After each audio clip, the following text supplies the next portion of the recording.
Intercept Games, the developer behind Kerbal Space Program 2, seem to be closing. This is all part of a restructuring, basically layoffs that Take-Two seem to be initiating.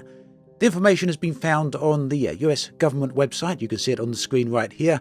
70 layoffs in Seattle, and the only studio that Take-Two have in Seattle is Intercept Games, the developers of Kerbal Space Program. Now, the future of the game remains completely uncertain. A recent tweet from the studio has said that they are still hard at work on the game.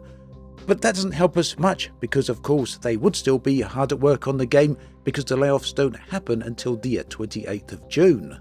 There's also some uncertainty as to whether Intercept Games or not is actually closing. The studio itself hasn't directly been named, and Take-Two themselves have been contacted, and they're not answering that question either.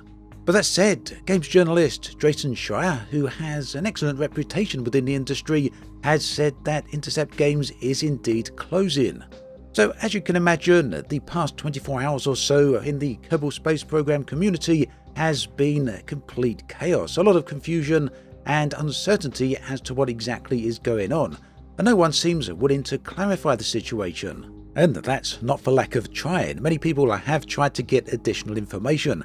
For example, a lot of prominent Kerbal Space Program YouTubers have reached out to their contacts at both Intercept Games and their publishers at Private Division, yet they haven't received any replies. And this is a very unusual situation because these people have very good relationships with the US studios and publishers, and a lack of reply in this manner is, almost unheard of. So that's the broad overview, but let's go into more depth and break down some of the details that have actually happened. So to start with, this is yet another bunch of layoffs in a massive wave of layoffs that has been going on this year. A lot of people then, very sadly, very unfortunately, are going to be losing their jobs. This, first and foremost, is a really shitty situation. I think we shouldn't forget that that is the primary concern here. A lot of people are losing their work. But of course, there are a lot of concerns about the game itself, as well as all the uncertainty now surrounding it. So various different journalists, various different websites have contacted Take-Two for a reply and for information, and Take-Two have issued this statement. So GamesIndustry.biz reached out to Take-Two for clarification and comment. Take-Two spokesperson Alan Lewis replied with the following statement. On April 16th, Take-Two announced a cost reduction program to identify efficiencies across its business and to enhance the company's margin profile, while still investing for growth.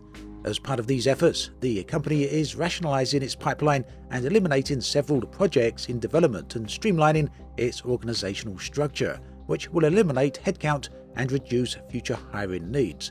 The company is not providing additional details on this program. So that is very much corporate speak. It tells us very little other than the fact that, they're changing the structure of many of their studios. And Take-Two seem unwilling to name those studios. And incidentally, the alleged studios involved in this, such as Intercept, are also not talking about it. Another piece of the mystery comes from website GameDeveloper.com. They said, when approached for comments by a game developer, Take-Two wouldn't confirm whether Intercept Games has been impacted by the cuts, despite multiple Kerbal Space Program developers indicating that they recently left the studio, with one expressly stating they were laid off. A company spokesperson did, however, explain that its Private Division publishing label will continue to support Kerbal Space Program 2. Now, any person who's played games for any length of time will know that supporting a game doesn't mean the same thing as developing a game. Supporting in this case could simply mean leaving the game available on Steam as well as providing customer support. Either way, the game developer website went with the headline, Take-Two confirms Kerbal Space Program 2 is safe despite Seattle layoffs, and I think that headline is a bit of a leap, but it could also be equally true. Now, as for Kerbal Space Program 2 developers themselves, they posted this tweet, and we'll mention it again very briefly here. We're still hard at work on KSP2, we'll talk more when we can. So with the sheer abundance of absolute confusion and concern going on within the Kerbal Space Program 2 community right now, this tweet just doesn't do the situation justice. It doesn't explain what's going on, and it really doesn't let people know about the future of the game itself. Understandably, this tweet hasn't been very well received, including by perhaps the most prominent KSP YouTuber, Matt Lone, who said Nearly 24 hours after the chaos broke, this is an unacceptable official response. To comment so late and to not acknowledge any of the concerns, man, disregard this entirely until we actually hear news. And for what it's worth, I'm so sick of the total secrecy around KSP 2 at every stage, and I'll talk more about that particular point in just a moment. So the whole deal with the Kerbal Space Program 2 is that it was always intended to be a massive game. The first game was a huge success, and the plans for the sequel would have made it one of the most ambitious space games ever released. Here's a roadmap of all the content that was planned. So early access happened the early part of last year, around about March, and the For Science update arrived in December, so that was quite a large gap between the arrival of early access and the arrival of the For Science patch. Next up is the Colonies update, and it's now uncertain as to whether or not that is actually going to happen. In fact, concerns right now are that the roadmap is going to look more like this. But let's not forget, it's not just the fact that there's upcoming content that may not now be developed, but also the fact that KSP 2 itself was released into early access in a very, very rough state. Initial impressions of the game were that, well, they were very poor actually, a lot of people not impressed.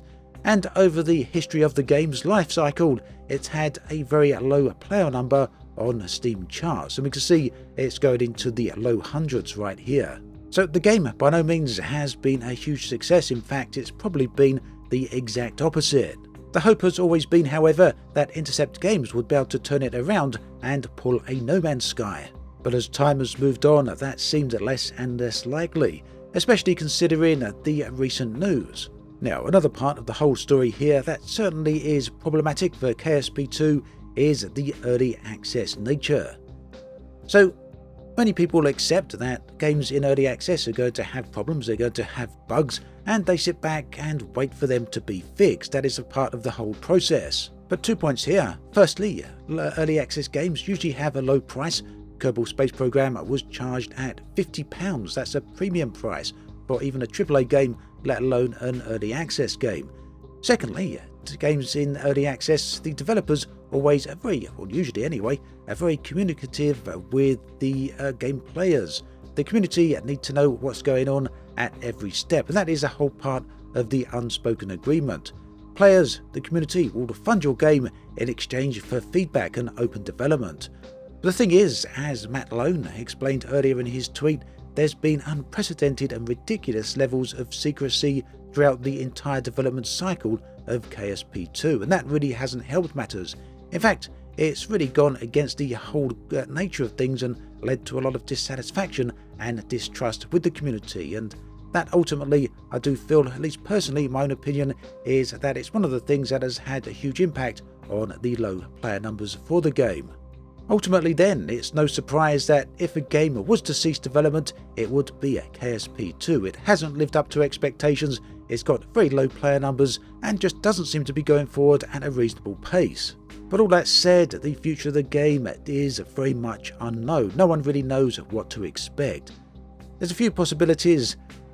One is that obviously Intercept Games will close down, that's a theory, that's a possibility, and along with it KSP 2 will cease development. It will remain on Steam and be supported by a private division in terms of customer support, but it won't finish this roadmap.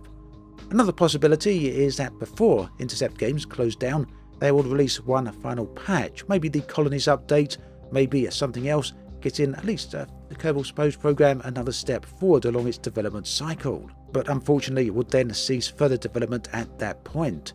A third theory is that Intercept Games will close and the development of KSP 2 will move to another studio within the Take-Two family.